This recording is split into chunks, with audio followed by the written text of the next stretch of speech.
Israelites. Arguably, one of the most misunderstood subjects in modern history. Often overshadowed by false information and baseless speculation.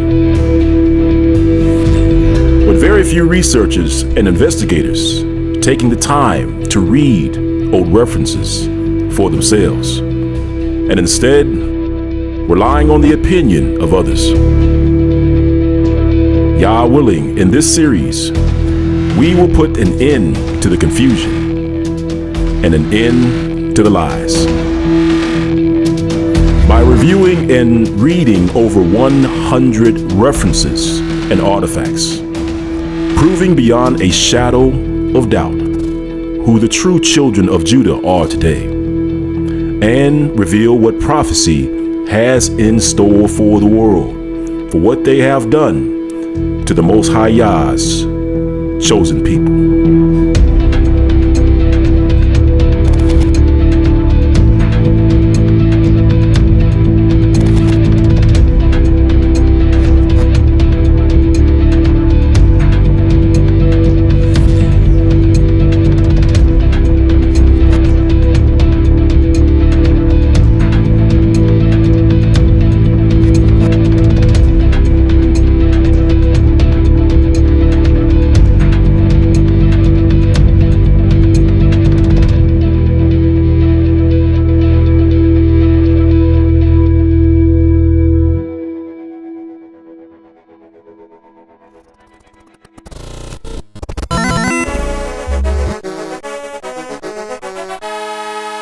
Prepare to qualify.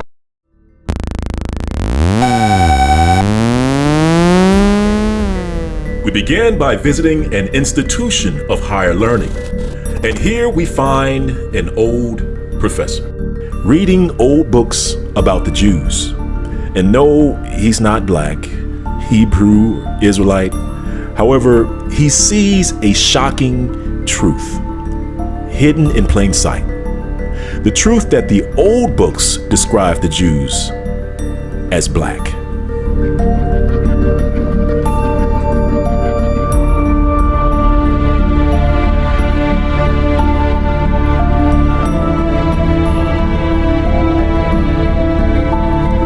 In his book, The Image of the Black in Jewish Culture by Professor Abraham Malman, a professor at the Department of Jewish History and Thought at the University of Haifa in Israel. In his book, he writes, and I quote, "A strong European tradition dating back to the Middle Ages maintained that Jews were black, or at least swarthy, and finds sharp expression in modern anti-Semitic literature. You see, old books describe the Hebrews as black. This is not something made up by black people in America in the 1800s or the 1900s. Now, in his book, History in Black, African Americans in Search of an Ancient Past by Professor Yaakov Shavit, a professor of the history of the Jewish people at Tel Aviv University. And in his book, he writes, and I quote, "In medieval literature, a theory prevailed in which the Jews were part of the black race, or were at least dark-skinned. As you can see, the idea that the Hebrews were black dates back at least to medieval times and persisted into the 19th century. Professor Tudor Parfit at the Department of Religious Studies at Florida International University, in his book, Black Jews in Africa and the Americas, he writes, and I quote, "The idea that the Jews were black persisted into the 19th century." And he goes on to say, 19th century physical anthropologists in general assumed that Jews had a close racial, that is, blood connection with blacks.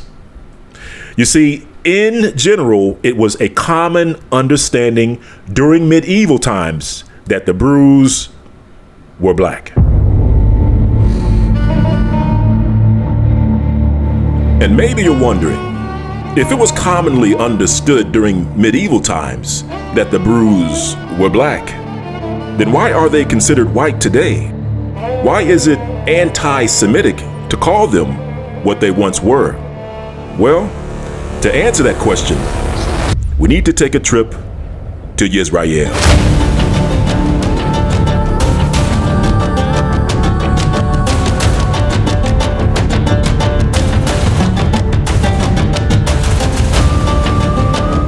The land of Israel, home to Christianity and home to Islam.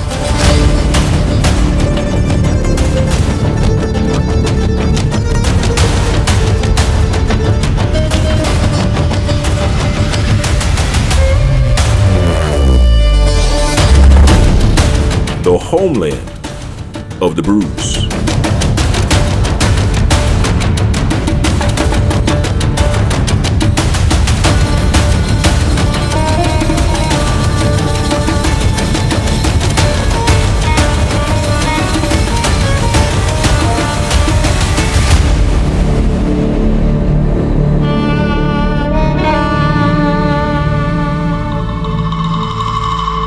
We'll begin our march to 100 proofs on the streets of Jerusalem. Here we can find rabbis as they walk along the cobbled streets of the capital city. We follow this rabbi to our first proof, the language of Israel, called Hebrew, which is a Semitic language, also called an Afro-Asiatic language.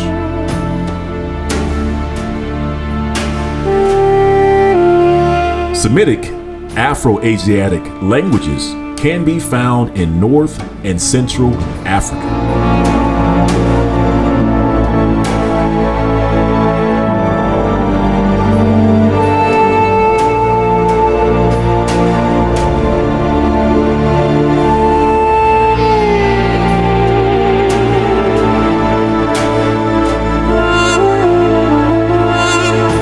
Hence the name Afro-Asiatic. The prefix Afro in Afro-Asiatic is short for African. We also note that the language of the Brews was formerly called Hemito-Semitic or Semito-Hamitic. The language of the Brews is an African and Asiatic language.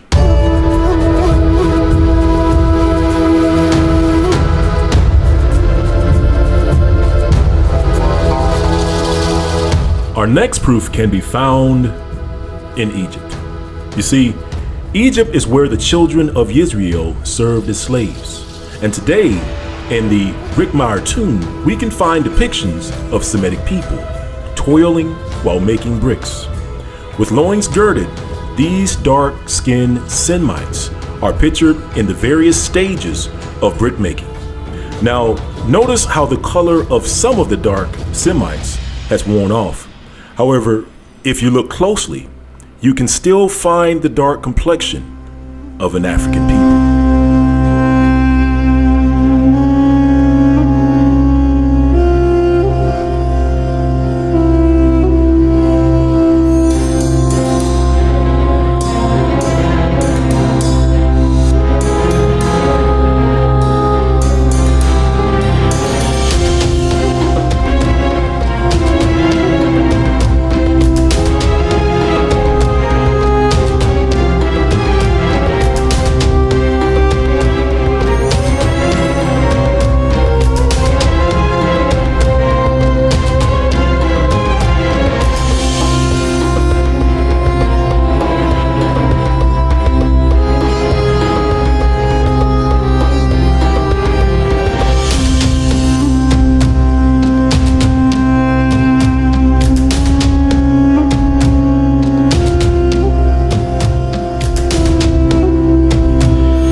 third proof is also found in Egypt. It involves research performed by Dr. Samuel George Morton. The racist Dr. Morton analyzed nearly 600 skulls related to Egypt. In his book, Observations on Egypt Ethnography, he notes that the skeletal remains of the Negro can be found in many places in Egypt, and that they built the pyramids. And the following reference reads, and it reads, I have been enabled to make extensive and satisfactory comparisons by means of nearly 600 human crania, which form a part of my private anatomical collection. And the next page reads, and it reads, the true Negro conformation requires no comment, but it is necessary to observe that a practiced eye readily detects a few heads with decidedly mixed characters, in which those of the Negro predominate. For these, I propose the name of Negroid crania.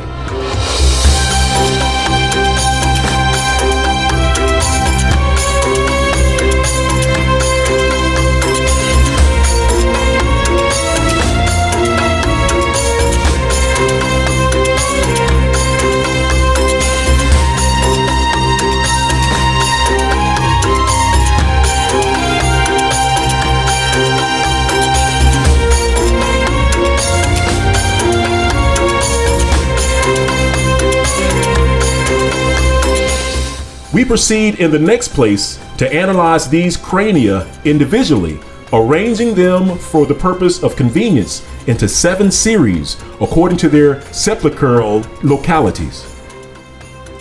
From the Memphite necropolis, Pyramid of 5 Steps, Saqqara generally, front of the brick pyramid of Dosher, northwest of the Pyramid of 5 Steps, Tura on the Nile.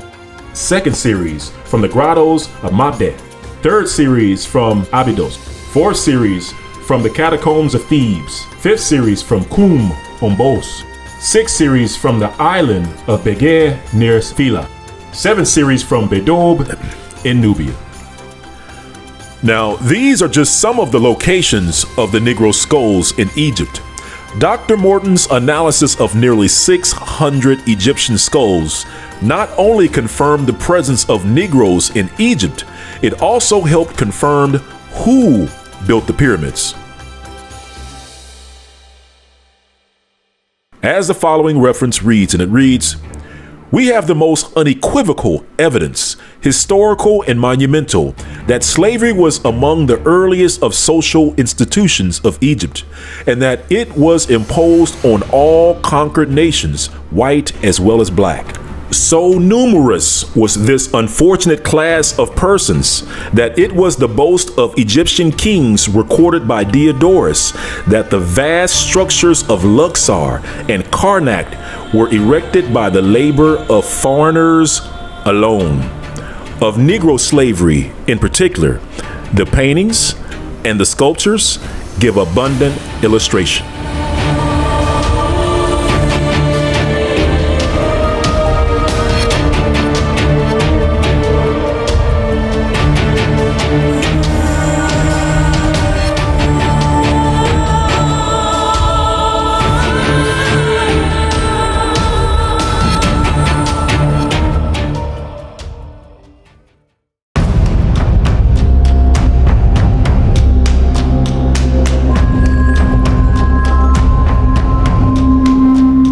The land of Egypt,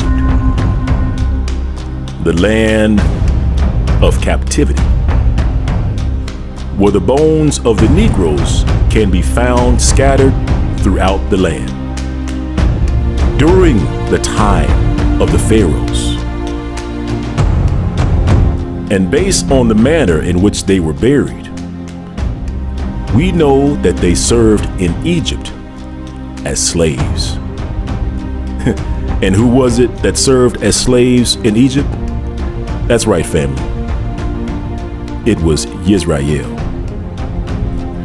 So now, on to our fifth proof. And for our fifth proof, we will return to the land of Israel.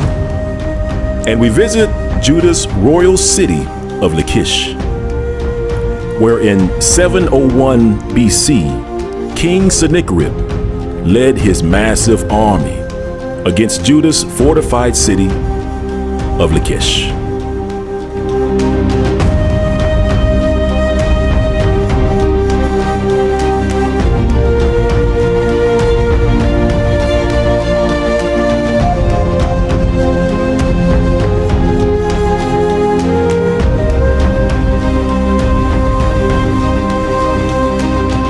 After King Sennacherib conquered the city of Lachish, a stone monument was made to commemorate the defeat of this city of Judah.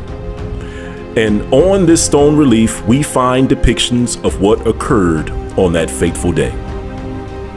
We can see Assyrians taking loot from the royal city, carrying away various artifacts for reward.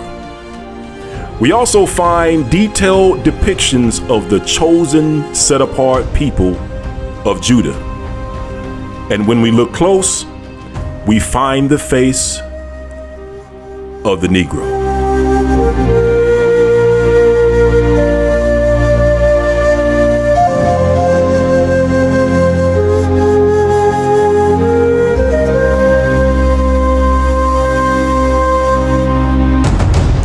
The city of Lachish also contained a mass gravesite in which excavators recovered roughly 695 skulls.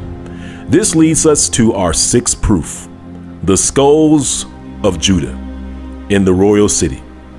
As the following reference reads, and it reads, the very first report on the Lachish skulls included a thorough examination of pathology, metrics, artificial deformation, and epigenetic affinity.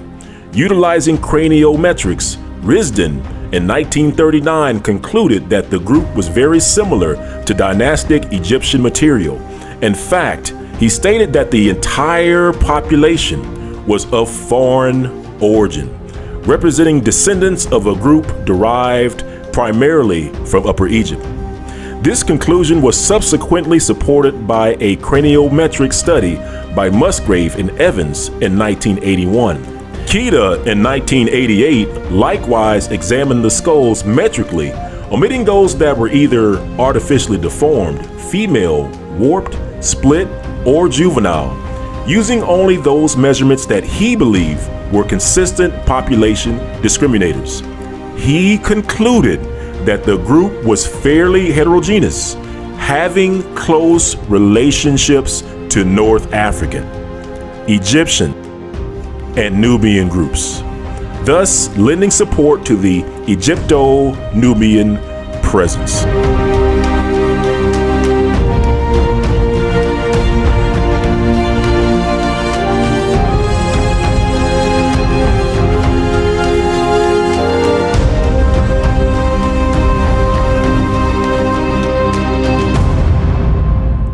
Researchers go on to suggest that these Nubians weren't Egyptian foreigners at all. They suggested that they were native to the region.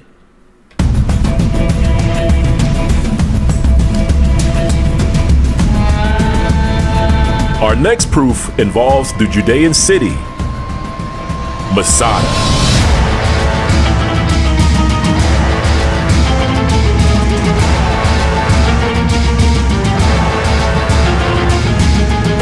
Attacked by Rome after 70 AD. And after sacking the city of Jerusalem, Rome advanced to Masada. And as they advanced, some Hebrews decided to take their own lives instead of dying by the hands of the Romans.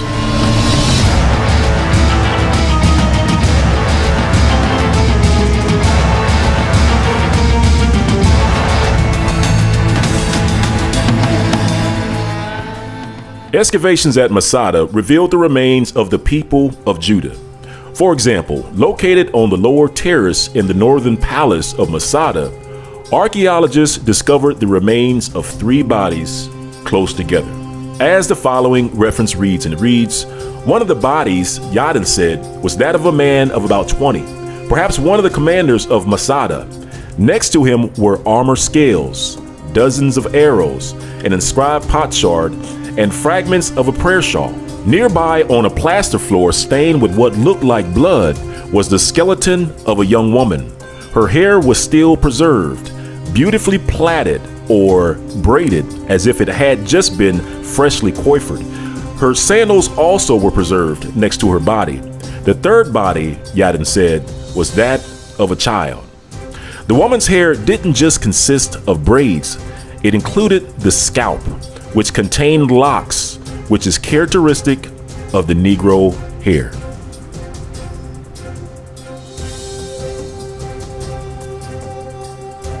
As the following reference reads, and it reads, "This hair was subsequently taken to the Forensic Science Division of the Israel National Police for analysis." Skipping ahead, the forensic analysis revealed the braid plaits of the hair had been severed by a sharp instrument. Further, the length of the hair and the curvature formed by the proximal ends of the plaits indicates that they were severed close to the scalp.